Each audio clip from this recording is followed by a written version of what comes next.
From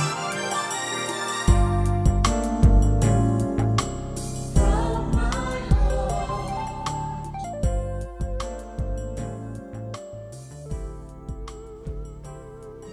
Good morning, truth.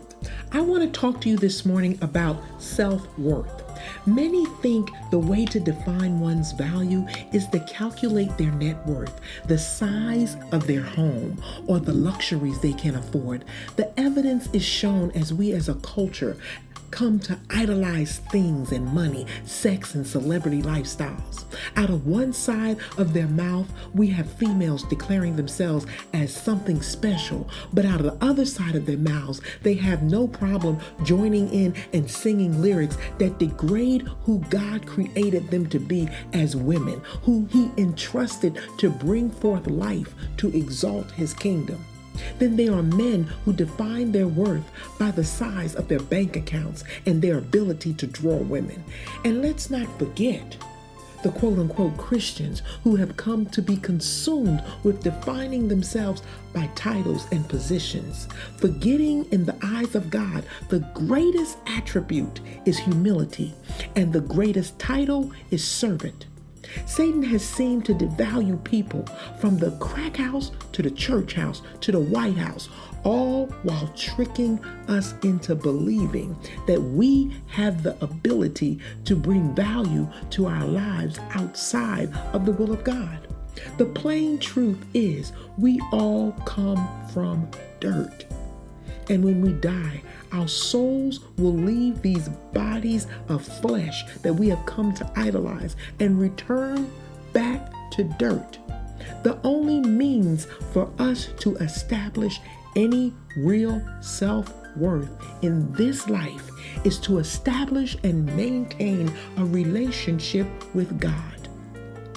Matthew 6:19 tells us, do not lay up for yourself treasures on earth where moth and rust destroy and where thieves can break in and steal, but lay up for yourself treasures in heaven where neither moth nor rust destroys and where thieves do not break in and steal.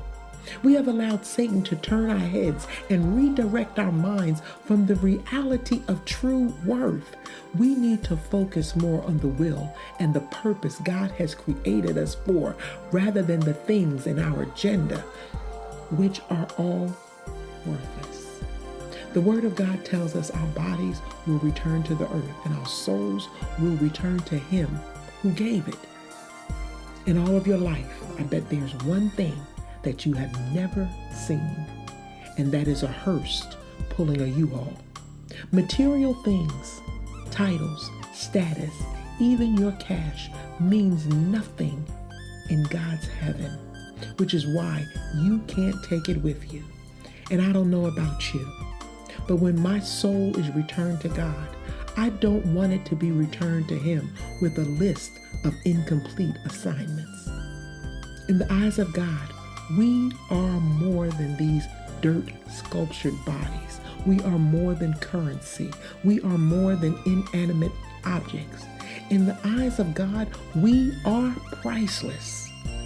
When God gave us dominion and told us to be fruitful and multiply, He intended for us to magnify and multiply the fruits of the Spirit, which is love, joy, peace, forbearance, kindness, goodness, faithfulness, gentleness, and self-control.